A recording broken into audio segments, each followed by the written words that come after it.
Good evening. Here is the Lagos State News at 7. I am Taiwo Baruwa.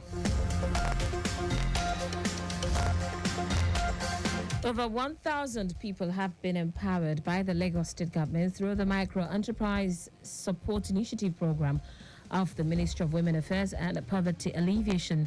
Speaking at the event in Ikeja, Lagos State Governor Babajide Sanwo-Olu said his administration will continue to prioritize youth and women empowerment to reduce poverty and uplift the living standard of residents of the state. Governor Sanwo-Olu, who was represented by his deputy, Obafemi Hamzat, also pledged his commitment towards enhancing skills acquisition programs and adult education to empower residents. So I want to urge you to please utilize these tools effectively, because it is a way for us to make sure that we create wealth among our citizens. So you are expected to make judicious use of these resources so that you can always also create employment for others.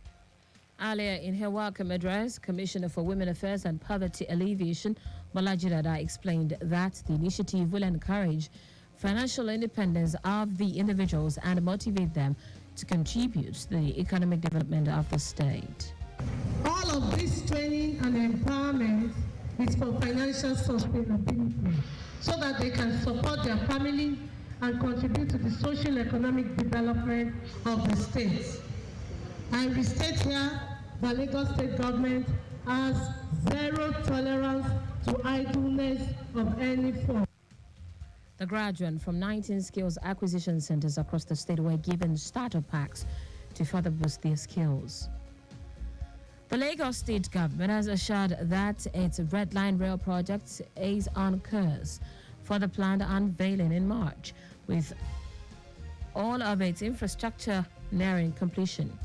Giving an update, Managing Director, Lagos Metropolitan Area Transport Authority, Lamata Bimbola Akiajo, expressed confidence that the deadline given by Mr. Governor will be met. Akiajo said the tracks for the rail system were 95% completed, while the 8 train stations being built as part of the Red Line infrastructure were literally completed. It will be recorded that Governor Babajide Sanwo-Olu had assured that the first phase of the Red Line project will be unveiled in the first quarter of 2024. The Lagos State Ferry Services, LAG Ferry, has urged residents to embrace water tourism for all their celebrations for maximum relaxation as well as a way to enjoy nature. Managing Director of LAG Ferry, Ladi Balogun, who made the call at the Ignite the Waterways event, said water tourism is becoming popular in Lagos, with many realizing that they do not have to catch fun only in a hole or underground, but on the waterways as well.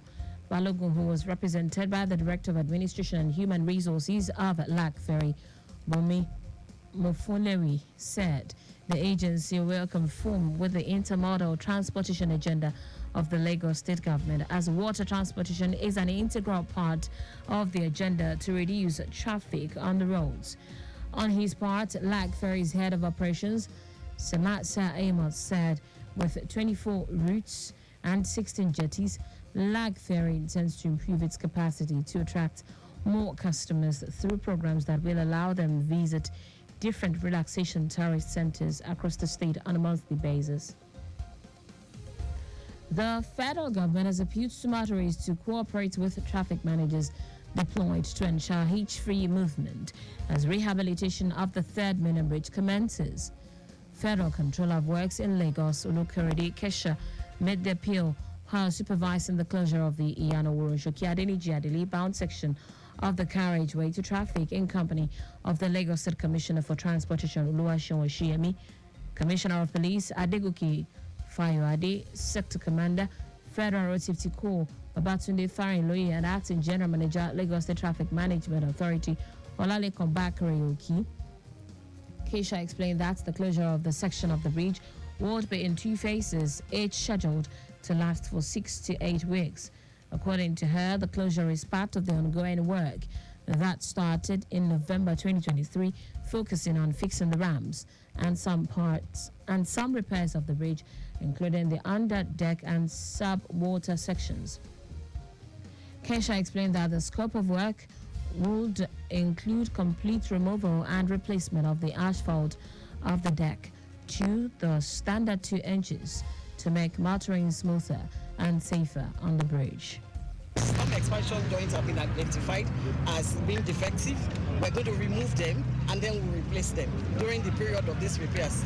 So once we are done with that, while we're doing that, we'll start the curb painting, the median painting, the street lights, and then the replacement of the missing guardrails. And if time and money permits us, we intend to put CCTV station underneath Third Mainland Bridge to act as surveillance for the bridge so that we can protect one of the major infrastructure we have in Nigeria. On his part, Lagos State Commissioner for Transportation Oluwaseun Oshiyemi expressed satisfaction with the collaboration between the state and the federal government, stating that no fewer than 250 LASMA personnel will be deployed to work with road safety officials. Like it's been mentioned, a lot of collaboration has been put in place. And from our own side, we have men on ground. We have well over 250 men from LASMA. Even the GM LASMA is there present. The whole idea is to ensure that, yes, there will be some bit of discomfort, like Mrs. Kesha said, but we'll ensure that we make it as less stressful as possible. So the collaboration with police as well, that of course guarantees safety as well. So I'm sure we'll be good. The mainland inbound island movement will be opened from midnight to noon. How those who intend to come from the island to the mainland are advised to use Eco Bridge. Also from noon to midnight, motorists would be able to access the bridge from the island to the mainland, while motorists from the mainland heading to the island will have to use Eco Bridge.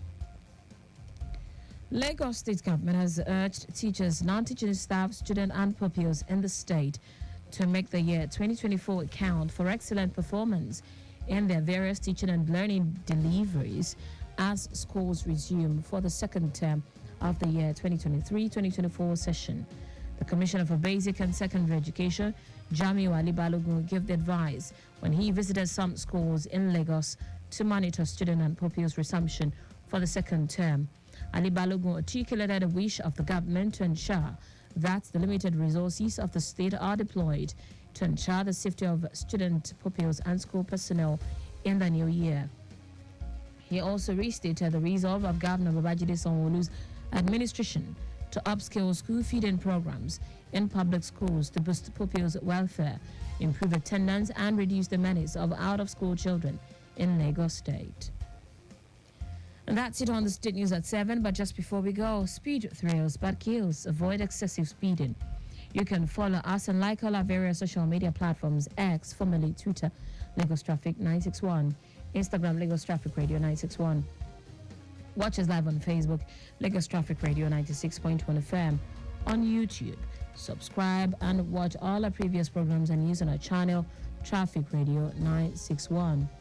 Did you know that the Sanwo-Olu administration began Community Tourism Initiative? You can get more details on the Lagos State Government website.